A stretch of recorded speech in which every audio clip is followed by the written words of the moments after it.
Okay, hello guys, so let's start. हम start करते हैं और जब तक पीपल विल कीप ज्वाइनिंग, ठीक है।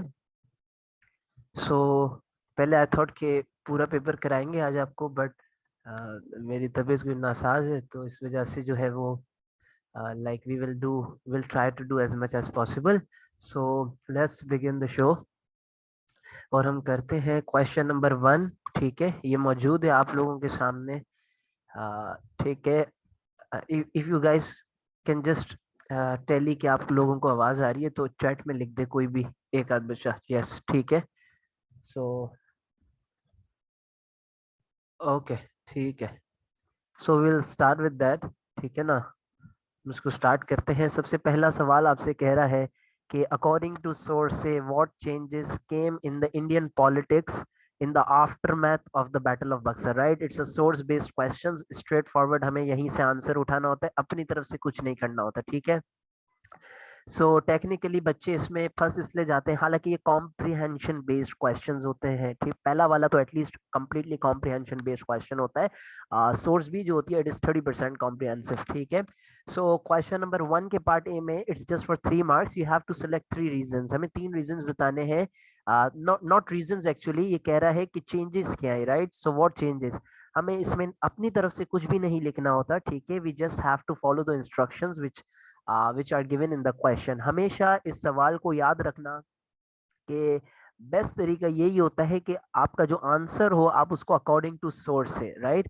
So this should be the start of your answer, this should be the start. हमेशा हमेशा इसमें कोई भी तब्दीली नहीं करें, ठीक है।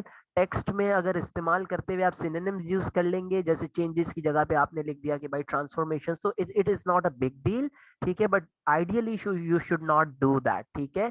तो कह रहा है कि बैटल ऑफ बक्सर हमें पता है 1760s का वाकया है, 1764 टू बी स्पेसिफिक। उसके बाद जो है वो इंडिया के अंदर क्या पॉलिटिकल चेंजेस आए, right. So let's read the source. After his defeat in the battle of Buxar, Emperor Shah Alam was compelled to sign the Treaty of Allahabad with Robert Clive, leaving behind no Mughal prestige. So right away आपको मिल गया। So this is actually your जबरदस्त एक change है जो आपको मिल गया, right. So you just have to copy that into your answer, ठीक है। हम अपना आंसर कैसे शुरू करेंगे, अकॉर्डिंग टू सोर्स है, comma, emperor Shah Alam was compelled, ठीक है। यहां से लेकर यहां तक ये हमारा पहला पॉइंट हो गया। उसके बाद आगे क्या कहता है, अब देखो सोर्स के अंदर है ना, इंटरपोलेशन करने की हमें नीड होती है, in the sense not interpolation actually, omission करनी पड़ती है, राइट। बच्चे अक्सर क्या करते हैं, बस जो दिख रहा है वो उठा के लिख दिया, इस तरीके से नहीं होता, you have to work smartly. देखें यहाँ पर कह रहा है it was one of the turning points of Indian history, and this event marked the advent of British political presence in the Indian subcontinent, right? So which event is the text talking about? यहाँ पर कह रहा है ना this event, तो कौन से event की बात कर रहे हैं बेटा, ये जो ऊपर लिखा हुआ है बैटल ऑफ बक्सर, तो हमें चेंजेस बतानी है, हमें इवेंट का नहीं पूछ रहा, right. So this statement is only distractor for you, ये जो लाइन है ना पूरी, ये डिस्ट्रैक्टर के तौर पे आपको दी गई है, ठीक है, just to distract you guys from the right track. So just eradicate it, ठीक है। एज विलियम, ठीक है, राइट्स। अब देखें ये क्या राइट कर रहा है, ये एक हिस्टोरियन है, ठीक है, या एक सोर्स है, एग्जामिनर ने एक सोर्स के अंदर सोर्स दिया, राइट। ठीक है। So it is quite rare but it can happen, right, क्योंकि अल्टीमेटली आपकी जो सोर्सेज आती हैं they are taken from academic writings और sometimes from newspapers and magazines as well, right.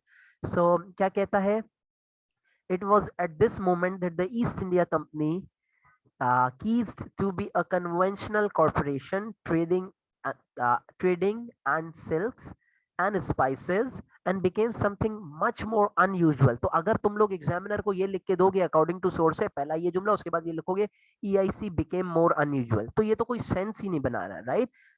चीज सीखने वाली हमारे लिए क्या है, ये वाला जुमला, now the EIC was becoming a more now the EIC was becoming a powerful political entity, so this is something you should quote in your answer, right।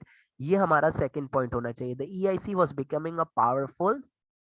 और कोई बच्चा मुझसे पूछे कि हम इसको मजीद बेहतर कैसे कर सकते हैं, तो ये वाला जुमला उठा के, ईस्ट ईस्ट इंडिया कंपनी, यहां से ईस्ट इंडिया कंपनी कीज to be a conventional corporation, ठीक है, यानी अब वो सिर्फ एक ट्रेडिंग कंपनी नहीं रही, it was becoming a powerful political entity. So that would sound that would add more nuance to your answer. ठीक है, वो ज्यादा but again अगर कोई कहे कि भाई हम खाली ये चीज लिख देते एज अ सेकंड पॉइंट के EIC was becoming a powerful political entity, so that's equally correct, right? यहाँ पर ये शशके जो है वो बाद में करने सीखो, सही है, पहले वो चीज सीख लो जो तुम्हें मार्क्स दिलाएगी। ये तो अगर कोई बच्चा मेहनत करके सोच रहा है कि हमें डिस्टिंक्शन के लिए वर्क करना है, तो that's for him, right, him और her, right, not for a guy who is who just wanted A और A स्टार, राइट। हाँ, एक चीज बच्चों जो यहाँ पर सीखने वाली है, अगर आप लोग मुझसे सवाल करें कि अगर हम खाली ये लिख दे तो ईस्ट इंडिया कंपनी कीज to be a conventional corporation, नहीं बेटा, ये चेंज शो नहीं कर रहा, ठीक है। चेंज क्या है, ये कन्वेंशनल एक ट्रेडिंग कंपनी से क्या बन गई थी, it was becoming a powerful political entity. और हमें पता है वो बैटल ऑफ प्लासी हुई, बक्सर हुई, इसके बाद शाह आलम को बोला कि आप जो है वो हमारे से जो है वो ट्रीटी ऑफ इलाहाबाद साइन कर लें 1765 में, which gave the British East India Company the Diwani rights of the state of Bengal, right? So that's a different story. अच्छा, आगे, within a few years 250 company clerks backed by the military force of 20,000 locally recruited Indian soldiers had become the effective rulers of Bengal, right? So now, अब इसके अंदर हमारे लिए, जैसे हमारे यहाँ पर जो ये वाला हमने ऊपर किया बेटा, इसके अंदर क्या डिस्ट्रैक्शन थी, ये सारी डिस्ट्रैक्शन है, ठीक है, ये सारी जो आपको गिवन है इट डज नॉट काउंट, ठीक है, ये आपके लिए मीनिंगफुल नहीं है, ठीक है। सो इट्स वेरी इंपॉर्टेंट कि आप ये चीज लर्न करें कि आपको कौन सा टेक्स्ट काम आएगा आंसर डेवलप करने में, ठीक है। इसी तरीके से बेटा यहाँ पर देखो, ये सारी चीजें हैं ना उल्टी सीधी, एग्जामिनर ने आपको फेंकने के लिए लिख के दी हुई है, ठीक है। हाँ, आपके लिए इम्पैक्ट रखने वाली बात क्या है जो आपको आंसर में लिखनी है, वो ये कि जो बंगाल है उसकी दीवानी जो है वो into the hands of the, so what was the third change, this, ठीक है। तो हम अकॉर्डिंग टू सोर्स से पहला रीजन यहां से लेके यहां तक, सेकंड रीजन में हम ईस्ट इंडिया कंपनी से यहां तक, और फिर यहां से यहां तक, और फिर थर्ड रीजन में हम ये बोल सकते हैं थर्ड पॉलिटिकल चेंज क्या आया बेटा, बैटल ऑफ बक्सर के बाद थर्ड पॉलिटिकल चेंज ये आया कि दीवानी ऑफ बंगाल जो थी वो अंग्रेजों के हाथों में चली गई, ठीक है। So this is how you should answer a 3 marker question. अब इसके अंदर देखें कितना ज्यादा टेक्स्ट जो है वो आपको यूजलेस दिया हुआ है, ठीक है, उसकी आपको कोई नीड ही नहीं थी। सो हमारे लिए काम का टेक्स्ट क्या था जो मैंने हाईलाइट किया, ठीक है। So always start this answer with according to source and then select relevant points, right. And अच्छा, इसके अंदर एक और चीज देखो, कोई आई बेट ये बहुत कम बच्चे, कोई मेरे ख्याल में 1000 में से एक बच्चा होगा जो इस चीज को पॉइंट आउट करे, चूंकि हिस्ट्री जेन्युइनली बहुत कम लोगों को पसंद होती है, राइट। तो जो इस चीज को पॉइंट आउट करे कि सर एम्परर शाह आलम ने, ठीक है, जो ट्रीटी साइन की थी, treaty of Allahabad 1765, right sir, वो और ये जो दीवानी ऑफ बंगाल है ये तो सेम चीज है। आप बोले सर ये जब ट्रीटी ऑफ इलाहाबाद साइन की 1765 में, तो ट्रीटी ऑफ इलाहाबाद की टर्म्स थी ना ये कि दीवानी ऑफ बंगाल ब्रिटिश के हाथ में चली जाएगी, तो आप बोल सकते हैं कि सर ये तो सेम बातें हो गई, नहीं, सही है। अब आप देखें यहाँ पर एक इंपॉर्टेंट कॉन्सेप्ट है जो आप याद कर लें, इररिस्पेक्टिव ऑफ द फैक्ट कि भाई ये सेम चीजें बच्चों, लेकिन फिर भी हम अपनी तरफ से, सो आप लोगों के लिए की टेक अवे जो यहाँ पर होना चाहिए, डोंट इनपुट, ठीक है, input things from your own knowledge, right, from your own knowledge. So इस क्वेश्चन के अंदर अपनी तरफ से ये बात, तो आप लोगों ने अगर ये अजम्पशन कर ली ना किसी बच्चे ने कि सर ये तो सेम बात है, तो तीसरी बात हम क्या लाए, नहीं, ऐसा नहीं है, ठीक है। If examiner has written explicitly कि ये दो अलग अलग बातें, तो उसके पीछे कोई रीजन होगा। और within academia as a scholar, as a historian, I would suggest कि yes we do have reasons, because जो ट्रीटी ऑफ इलाहाबाद थी उसके अंदर और भी बहुत सारी जो है वो चीजें जो है वो मैटर करती थी, ठीक है, और भी बहुत सारे इसके टर्म्स थे, ठीक है। So this is how you should answer a 3 marker question, and this is how you can proceed with this thing. तो don't try to insert your own knowledge, उसके लिए पूरा पेपर बाकी है, उसमें करते रहना, ठीक है। So just take 2 to 3 minutes and just answer this question quickly, ठीक है। ये टेक्निक बेटा अभी इतना टाइम लग रहा है ना समझाने में, अभी 8 मिनट लग रहे हैं, 10 मिनट लग रहे हैं, तो ये इस वजह से जब आप इसकी प्रैक्टिस करेंगे तो आपको जो है वो ये चीज जो है वो आपके लिए बड़ी इजी हो जाएगी और बड़ी जो है वो हो जाएगी, आपके लिए हैंडी हो जाएगी, राइट।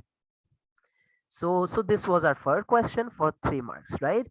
अगला क्वेश्चन हमें क्या कहता है, what does source B help us understand about the relationship between the British and the ruler of Mysore? ठीक है, अब यहाँ पर सोर्स बी के अंदर हमें क्या करना है, ठीक है। देखो इट्स अ पिक्टोरियल सोर्स, ठीक है, थोड़ा सा इसको जूम आउट ले लेते हैं। बेटा मेरी बात सुनो, इस मेरी अगर ये चीज मान लोगे ना तो तुम लोगों के लिए बचकाना हो जाएगा, ये सवाल बिल्कुल इजी हो जाएगा, ठीक है। सबसे पहली चीज बेटा आप लोग ढूंढो सरफेस फीचर्स, राइट। हम सबसे पहले किस चीज की बेटा तलाश करेंगे, सरफेस फीचर्स। सरफेस फीचर्स का क्या मतलब होता है बेटा, सरफेस फीचर का ये मतलब होता है जो आपको दिख रहा है, लिटरली जो आपको दिख रहा है आपने वो लिखने, कोई से भी 3 से 4 आप अपने दिमाग में दिमाग में करेंगे, बट विद टाइम शुरू शुरू में जब आप प्रैक्टिस कर रहे हो तो लिखें अपने पास क्या सरफेस फीचर्स इसमें आपको दिख रहे हैं, राइट।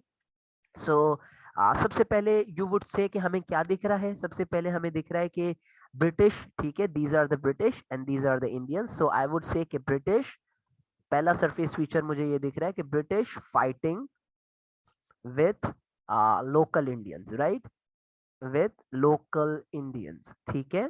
अभी इसमें कुछ भी अपनी तरफ से फरमान जारी नहीं करना, इसमें सिर्फ जो आपको दिख रहा है वो ही आपने लिखना है, ठीक है। सिर्फ सरफेस फीचर्स का काम ये होता है जो दिख रहा है वो ही लिख दो, ठीक है। तो एक ये हो गया। दूसरा दूसरा आप लोग लिख सकते हैं, लेट्स से ये देखें, ये वाला जो ब्रिटिश है बेटा ये तो लड़ ही रहा है, इसके साथ पीछे ये सपोर्ट आ रहा है, राइट। तो आप दूसरा फीचर ये लिख सकते थे कि British have reinforcement, right? So British have reinforcements, ठीक है। ब्रिटिश के पास जो है वो reinforcements है, ठीक है। वो देखें ये ऑर्डर कर रहा है कि आए, ठीक है। So the thing is that how do I know, मुझे कैसे पता है कि ये reinforcement है, तो मुझे इस तरीके से पता है कि ये जो सोल्जर है is fighting with him, right, ठीक है। लोकल इंडियन मुझे नहीं पता ये कौन है, सरफेस फीचर में हमें ये नहीं बताना, ठीक है। ये इसको ऑर्डर कर रहा है कि you should start, right. So this can be safely termed as reinforcement, because of the fact reinforcement क्या होती है बेटा जंगों में, जो पीछे से दोबारा से एक आपका बटालियन जो है वो आ गया है, एक आपका जो आर्मी की टोला होता है वो आपका आ गया है, सही है, आपकी जो ग्रुप होता है आर्मी का वो आ गया है, ठीक है। So that is your reinforcement. तो 2 सरफेस फीचर हमें मिल गए, ठीक है।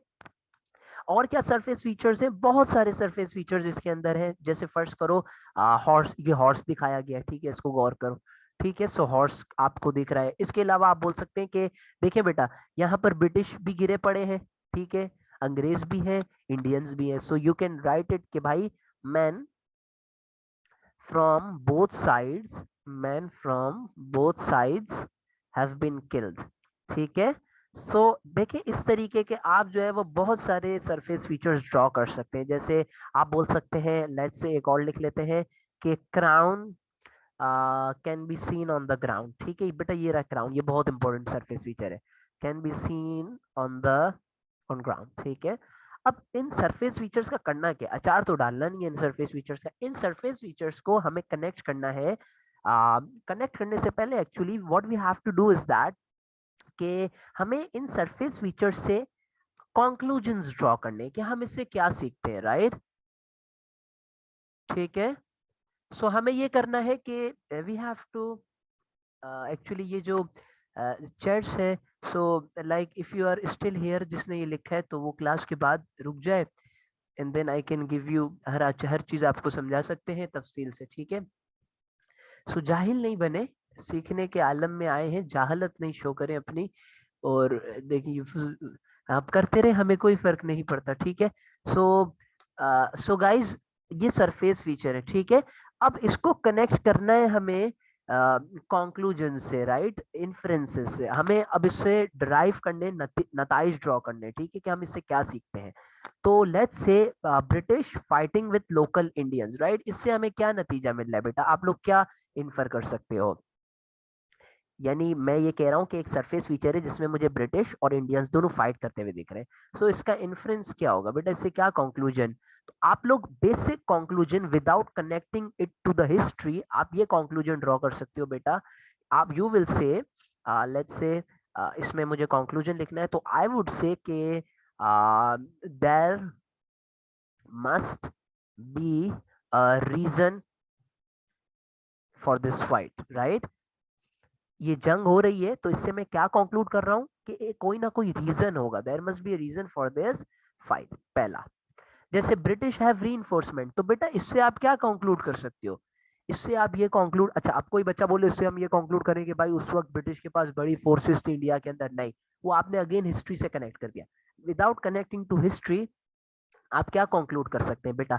आप ये बोल सकते हैं कि ये जो ब्रिटिश के पास रीइंफोर्समेंट है तो what does it tell you कि भाई British you know they are taking they are taking this fight seriously, right? They are taking this fight seriously. अगर सीरियसली नहीं लेते तो फिर ऐसे ही काम चला लेते, मसला थोड़ी था, ठीक है? So this is how you have to draw your conclusions, right? अब जैसे तीसरा बेटा मैंने क्या आइडेंटिफाई किया, man from both sides have been killed, तो इससे हम क्या कंक्लूजन ड्रॉ कर सकते हैं बेटा? इससे हम ये कंक्लूजन ड्रॉ कर सकते हैं कि ग्रेट लॉसेस, ठीक है? यानी वॉर जो है उसने हमें ग्रेट लॉसेस दिए, ठीक है? लॉसेस अलग अलग टर्म्स में हो सकते हैं, वेल्थ है, रिसोर्सेज है, मनी है, ठीक है? इसी तरीके से बेटा आखिरी सरफेस फीचर जैसे मैंने यहाँ पर लिखा है, crown can be seen on the ground, तो इससे कंक्लूजन क्या कर सकते हो बेटा कि हमें जो है वो क्राउन दिख रहा है फॉलन ऑन द ग्राउंड, तो इससे तुम लोग क्या कंक्लूजन कर सकते हो बेटा? इंडिया के अंदर हर कोई रॉयल क्राउन तो नहीं पहनता फिरता था ना। सो क्राउन इस सरफेस फीचर से हम क्या कंक्लूजन ड्रॉ कर सकते हैं कि जिस बंदे का ये क्राउन होगा ही might be an influential ruler, ठीक है? ठीक है, रूलर या प्रिंस, ठीक है? So both are acceptable. तो बेटा अभी तक मैंने क्या किया है, मैंने सरफेस फीचर उठाया है और उसको मैंने कनेक्ट उससे मैंने नतीजा निकालने की कोशिश की है, and these conclusions must be history free. So what do I mean by the term history free? History free का मतलब ये है जो आपने नॉलेज गेन की है ना वो अभी इसमें इनपुट ना करें, ठीक है? That is our third step, ठीक है? अब इन सरफेस फीचर्स और इस कंक्लूजन जो आपने बनाए इसको हम कनेक्ट करेंगे हिस्ट्री से, right? So the history which we have actually learn, ठीक है? So let's see if I can just if I could just इसको नीचे ड्रॉ कर दूं मैं, just give me a second. Okay great, ठीक है? सो देखो अब मैं किस तरीके से बेटा कंक्लूजन ड्रॉ करता हूँ। मैं एक पॉइंट यहाँ पर पूरा लिखता हूँ जो आप फाइनल आंसर में लिखेंगे, जिस तरीके से आप लिखेंगे Excuse me, sir. According to source B, या it can be seen in source B, या फिर source B depicts, ये कुछ भी आप लिख सकते हैं। सोर्स ए के अंदर जरूर ये लिखे अकॉर्डिंग टू सोर्स ए, ठीक है? So according to source B the British is fighting with the okay, so just a second. Excuse me, sir.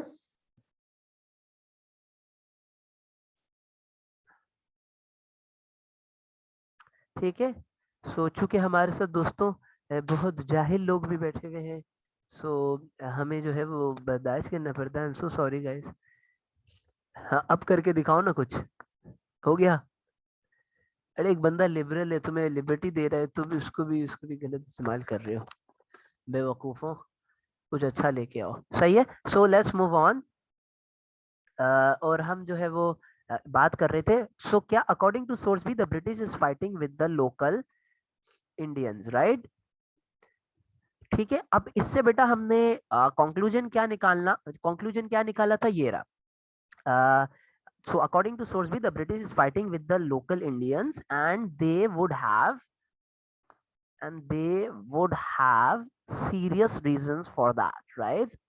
Serious reasons for that.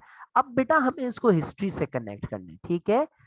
कैसे कनेक्ट करेंगे हम? इसमें ये लिख सकते हैं, we know that the British, अब ये मैं हिस्ट्री से कनेक्ट कर रहा हूं, we know that the British wanted to conquer, that the British wanted to conquer the lands of Mysore, ठीक है। क्यों करनी थी बेटा उनको मैसूर की जमीनें conquer? Mysore because they hated, वो क्या हेट करते थे? दे हेटेड टीपूज कन्फ्रंटेशन, ठीक है, यानी वो हेट करते थे कि टीपू सुल्तान उनके अगेंस्ट खड़ा है, ठीक है। And wanted to enhance their political control, ठीक है। सो बच्चों इसके अंदर सीखने वाली बात क्या है? इसके अंदर बच्चों सीखने वाली बात ये है, हम इसको थोड़ा सा वो एनोटेट करने के लिए चेंज कर देते हैं। So according to source B, the British is fighting with the local Indians. This is your surface feature, and they would have reasons for that. So this is your conclusion slash inference, and then you have ये जो हमने लिखा, this is your historical context. आपको बेटा ऐसे 2 points लिख लोगे ना तो भी एग्जामिनर घुटने पे बैठ जाएगा, ठीक है, सही है, आपके लिए घुटने पे तैयार हो जाएगा बैठने को, ठीक है। सो कहने का मकसद ये है कि this is how you should answer, सही है। इसी तरीके से जैसे बेटा ये था, British have reinforcement, right. So इससे हमने कंक्लूजन क्या ड्रॉ किया कि they are taking this fight very seriously, और फिर इसको हम हिस्टोरिकल कॉन्टेक्स्ट इसका क्या लिख सकते थे? हम जैसे ये लिख सकते थे, let's say I would write one more point for you guys, उसके बाद हम आगे चलते हैं कि मोर ओवर, या फिर आप लिख सकते हैं it can be seen that, हमने क्या देखा बेटा सरफेस फीचर, कौन सा सरफेस फीचर हम लिख रहे हैं? British have reinforcement, it can be seen that British have reinforcement, ठीक है, विथ वेपन्स, वो बंदा आपको देखा था ना ऊपर, वो वेपन्स के साथ था, ठीक है, रीइंफोर्समेंट विथ वेपन्स, ठीक है। सो इस पे हमने कंक्लूजन क्या ड्रॉ किया? which meant which implies that this was a tense situation, for them, ठीक है, ठीक है। और फिर इससे हम हिस्टोरिकल बेटा वो क्या लिखा सकते हैं, यानी कि हिस्टोरिकल कॉन्टेक्स्ट में इसको कैसे बिठा सकते हैं? हम ये बिठा सकते हैं कि दे फियर्ड, दे का मतलब ब्रिटिश, ठीक है, British feared that Tipu Sultan की बात हो रही है, ठीक है, टीपू सुल्तान, जिसको आप कॉमा मार के यहाँ पर एडिशन ये भी कर सकते हैं, हैदर अली, ठीक है, टीपू सुल्तान वुड रिसीव या would be helped by the French, सही है, बाय द फ्रेंच फोर्सेस। समझ रहे हो बात को? तो इस तरीके से बेटा तुम लोगों को अगेन बता देता हूं इसको, हमने क्या हरकतें की, हमने ये हरकतें की, इट कैन बी सीन, तो ये सरफेस फीचर आ गया बेटा, विथ वेपन, सॉरी यहाँ पर लिख देते हैं ये सरफेस फीचर आ गया, ठीक है, कि ब्रिटिश के पास रीइंफोर्समेंट है विथ वेपन्स। इससे हमने कंक्लूजन क्या निकाला कि इनके लिए टेंस सिचुएशन थी, कंक्लूजन या इन्फ्रेंस, और फिर इससे हिस्टोरिकल कॉन्टेक्स्ट क्या आया बेटा? हिस्टोरिकल कॉन्टेक्स्ट ये आया कि आपका जो है वो उनको ये डर था, वो लोग इस वजह से रीइंफोर्समेंट ला रहे थे, उनको ये डर था कि फ्रेंच वरना टीपू सुल्तान की मदद करेगी। समझ रहे हो? इस तरीके से मैं हर पॉइंट को लिख सकता हूँ, ऐसे 2 भी लिख दोगे ना तो it would be a very good answer, ठीक है। जैसे ये है कि crown can be seen on the ground, right, तो उसके ऊपर हमने क्या निकाली कंक्लूजन के this crown might belong to an influential ruler, फिर हम लिख सकते हैं कि this ruler was Tipu Sultan named Hyder Ali, he was known as tiger of Mysore, and he was killed in this battle, in this third battle of Mysore, ठीक है, सही है। सो इस तरीके की जो है वो आपने इसमें आंसर लिखने हैं, ठीक है, समझ गए बात को? सो this is how you should answer your queries and answer your questions, ठीक है। सो लेट्स मूव ऑन, ठीक है।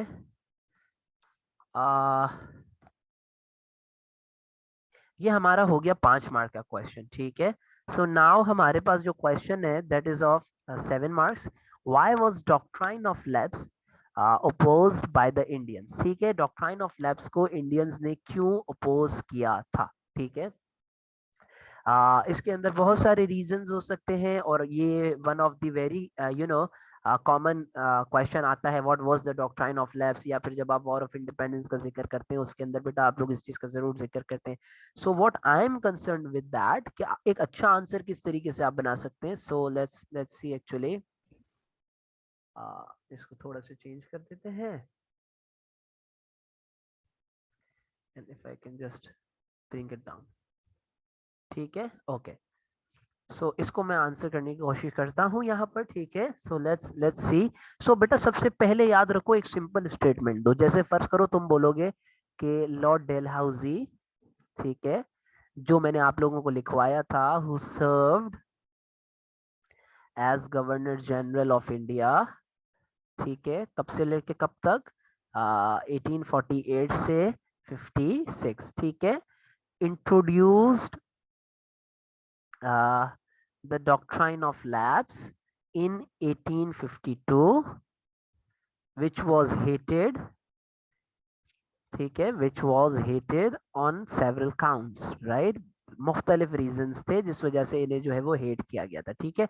तो बेटा ये सिंपल स्टेटमेंट है, इस तरह आपको हमेशा हर 7 मार्क वाला और 14 मार्क वाले आंसर शुरू करने, रेलेवेंट होना चाहिए। अब इसमें कोई ये लिख देता ना, जिस तरीके से फर्ज करें कि ये किसी ने यहाँ पर ये लिखा कि फर्ज करें जो लोग हाजिर बैठे हुए हैं, सो किसी ने लिखा कि उल्टी सीधी बात लिखी, ठीक है। सो इस किस्म की बातें नहीं लिखें, ठीक है, और काम की बातें लिखें, और you should meaningful statement, simple statement draw करें। और लेट मी एक्चुअली सी कि ये क्या मजाक, हंसी मजाक, ये उल्टी सीधी देखिए ना, हंसी मजाक चल रहा है। सो लाइक इसको भी हम वो कर देते हैं थोड़ा सा, इसके लिए, बल्कि आई कैन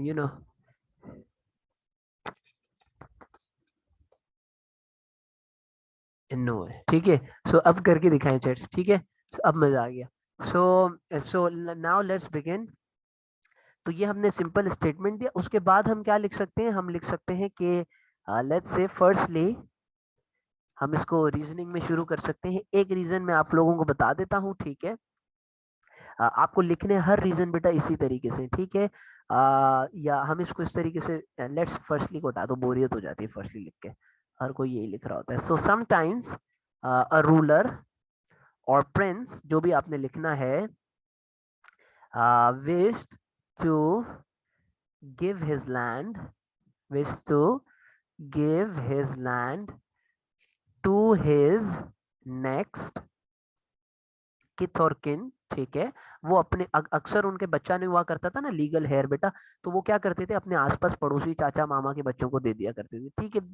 तो टू हिज, जिस तरीके से आप लोगों को मैंने लिंक दिया, तो आपने अपने चाचा मामा फलाना टिमाका नाना नानी को भी ले आया ना, इसी तरीके से।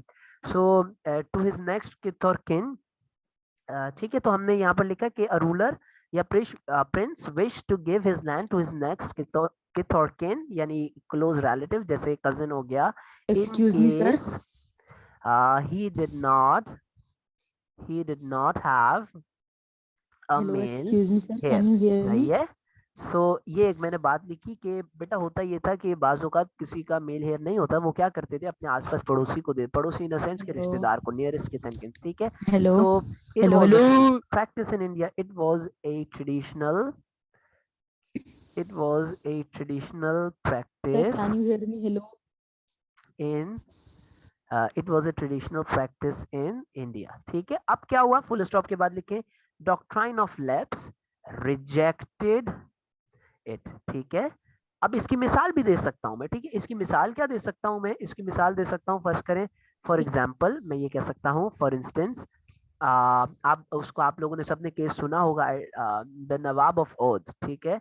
सो फॉर सर वो एग्जाम्पल द नवाब का नवाब रेप हो ऑफ गया था। ओध, ठीक है, अवध की जमीनें जो थी, हैड ए मेल हेयर, ठीक है, उस उनके पास जो है वो एक मेल हेयर था, ठीक है, हैड अ मेल हेयर, ठीक है, but the British still grabbed that lands, ठीक है, but the British still grabbed there lands, ठीक है।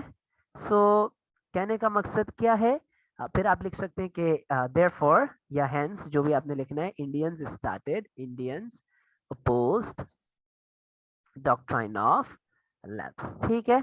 सो इंडियंस ने जो है वो सर आप अपोज किया पढ़ा क्या रहे डॉक्ट्राइन हो ऑफ ये तो लैब्स को, बता ये दो। एक रीजन हो गया, ठीक है, समझ रहे हो बात को। तो ये एक रीजन हो गया हमारे पास। इसी तरीके से तुम दूसरा रीजन लिख सकते हो। दूसरा रीजन जिस तरीके से फर्ज करें हम क्या लिख सकते हैं, लेट्स से सेकेंडली या मोर ओवर जो भी आपने लिखना है, doctrine of labs was a pro imperialist pro imperialist pro colonialist policy, जिसका मतलब होता है ब्रिटिश को फायदा पहुंचाने वाली, ठीक है। Secondly was a pro imperialist policy which met great opposition, ठीक है, बिकॉज क्यों, the Indians, because the Indians did not want to allow British expansion। सही है, समझ रहे हो, इन्होंने डॉक्ट्राइन ऑफ लैब्स को इस वजह से भी अपोज किया क्योंकि वैसे ही ब्रिटिश इतना फैल चुके थे, इंडिया के अंदर आके जमीनें ले रहे थे। तो इन लोगों ने बोला कि let's oppose doctrine of lapse, क्योंकि अगर डॉक्ट्राइन ऑफ लैब्स चलता रहा तो बेटा वो लोग तो मजीद जमीनें करते रहेंगे और अपना मजीद जो है वो इन्फ्लुएंस चलाते रहेंगे, ठीक है। So Indians did not want to allow British expansion. सही है, फिर उसके बाद हम ये लिख सकते हैं, फर्ज करें कि they wanted to sir throw सीधा सीधा बोलो ना, ब्रिटिश सोना चुरा ब्रिटिश लेंगे। आउट ऑफ इंडिया, ठीक है, they wanted to throw British out of India and hence and therefore revolutionaries जो होते, रिवॉल्यूशनरीज कौन होते हैं बेटा, जो बगावत करते हैं, revolutionaries stood in states like सतारा, ठीक है, झांसी, ओडिशा एक्सेट्रा, ठीक है, बहुत सारे स्टेट्स हैं, ठीक है, समझ गए बात को। तो ये इस तरीके से बेटा हमें 3 रीजंस देने हैं। कितने रीजंस देने हैं, 3 रीजंस देने हैं, ठीक है। सो 3 रीजंस जब आप देंगे तो उसके बाद जो है वो आपके पास फिर आप कंक्लूजन ड्रॉ कर सकते हैं, ठीक है। ये हमेशा 3 रीजन। अब बेटा कहने का यहाँ पर मकसद क्या है, देखो बच्चे क्या करते सर हैं, कहने का डिड नॉट मकसद ये है कि आप लिख आप देते कि भाई फर्स्ट डरते करें हो एक कि रीजन ये ब्रिटिश था सोना रिजेक्ट चुरा करने का, लेंगे। Because the nawab wanted to rule. अरे एग्जामिनर को आप समझाएं तो सही, आप चाह क्या रहे हैं, आप बताना क्या चाह रहे हैं, आपको एक्सप्लेन करना है, ठीक है। 7 मार्क वो आपको ऐसे ही नहीं देगा। आप लोग कभी ये ख्याल करें कि हम तो लिख लेते हैं, अगर पेपर इतना आसान होता तो बेटा थ्रेशोल्ड कभी 75 में से 50 पे नहीं बनता। अनफॉर्चुनेटली हमारे यहाँ सर पे आपने इल्म इतने हासिल सारे करने का मार्क्स शौक बता नहीं दिए, है मुझे लोगों को, समझ नहीं आ तो रहा वो कौन खुश से हो रहे मार्क्स होते हैं कहाँ बच्चे, चलाने हैं। हंसी मजाक मना रहे होते हैं कि अरे ये तो बड़ी मजे की बात है, थ्रेशोल्ड कम आएगा, थ्रेशोल्ड कम आएगा। और अंग्रेज वहां पे हमारा मजाक बना रहे होते हैं कि ये ऐसे निकम्मे बच्चे हैं कि 75 में से 50 से ऊपर पे ए ले ही नहीं सकते, ठीक है। तो अंग्रेजों को ट्राई टू सपना आएगा इम्प्रूव कि योर हमारे सेल्फ 75 और मार्क्स इस आए। तरीके से सीरियस होके हंसी मजाक करें, सब करें, ठीक है। So but the thing is that किस तरीके से आपने जो है वो आंसर लिखना। सो this was for 7 marks. So sir time आपने शॉर्ट है, इतना ठीक पढ़ा है, दिया और फिर मैंने आखिरी आपको में जैसे आपने शुरू में आके बताया यही करने कहा के कि लिए, ऐसे हंसी मैं मजाक पूरा तो पढ़े। पेपर नहीं भाई कराऊंगा। लोल कर रहे हो सो सर आई आप थिंक तो। आई वुड जस्ट इसके बाद आप थर्ड रीजन लिख देंगे, ठीक है। और थर्ड रीजन के साथ साथ एंड में आप लोग सर एक है ना सर जुमला भी थर्ड कर रीजन सकते हैं। आपको जुमला पता है क्लास क्या एंड कर कर सकते देनी हैं, चाहिए फिर जल्दी आप से। एग्जामिनर पे भरम कराएं। कैसे भरम, आप बोले कि अदर रीजंस इंक्लूडेड, आप एग्जामिनर को ये बोला है कि बेटा शराफत से ये मैंने 3 रीजन कंप्लीट कर लिए, मुझे 7 में से 7 दे दो। लेकिन देखें डिस्टिंक्शन किसकी आती है बेटा, आंसर में थोड़ी सी मुख्तलिफ बात हो, ठीक है, अलग तरीके से आंसर लिखा हुआ हो, कोई यूनिक बात हो, सही है। सो अदर रीजंस इंक्लूडेड आप ये लिख सकते थे कि इसको ये कॉलन मार दो और शॉर्ट में के lands had rights of lands were lands were, इसको थोड़ा सा रिफ्रेश कर देते हैं, were associated with the collection of tax revenue, ठीक है, सारे बच्चे सुनो, क्लास लीव कर दो, with लाइव the चल रही है, ये पढ़ा collection नहीं रहे सर, of देखो बात भी नहीं सुन tax रहे। revenue, देखो देखो देखो देखो, ठीक है, पकड़े समझ गए रहे हो बात को, एक्सपोज। सही है। उसके अलावा लिख सकते थे 14144 बी। इसके अलावा ये भी आप लिख सकते थे, इट वाज ए 4 के हो गया भाई सिंबल, ये तो। सेमीकोलन करते हैं इसे, it was a symbol for of prestige, ठीक है, for the zamindars, for the zamindars, ठीक है, full stop, hence doctrine of lapse was rejected. समझ गए बात को, तो इस तरीके से आपने जो है वो ये आंसर करना, ठीक है। So I spend pretty much time on these questions, ठीक है। सो इंशाल्लाह when I will keep the next class, हम इंशाल्लाह एक और सेशन करेंगे इसी तरीके से, उसके अंदर we will try to look at some of the difficult questions जैसे ये है भाईजान आप क्या कर रहे हैं? सारा to be लेक्चर आपने successful in the difficult question 19th से बना century दिया। Indians had to become anglicized। तो इंशाल्लाह मैं दोबारा भी कहीं कभी ना कभी अनकरीब टेस्ट में अपने लूंगा अपने स्टूडेंट से, तो उस वक्त जो है वो मैं जरूर आप लोगों के साथ शेयर करूंगा ये, ठीक है। और जैसे लास्ट क्वेश्चन क्या था, इट इज वेरी सिंपल, ये तो सब बच्चों को आता है, ठीक है। असेस का बेटा क्या मतलब होता है? असेस का मतलब होता है इवैल्यूएट, ठीक है। Assess the extent to which the successors of Aurangzeb were responsible for the decline। तो इसके अंदर सबसे पहले बेटा इसमें हम शुरू किससे करेंगे बात करना?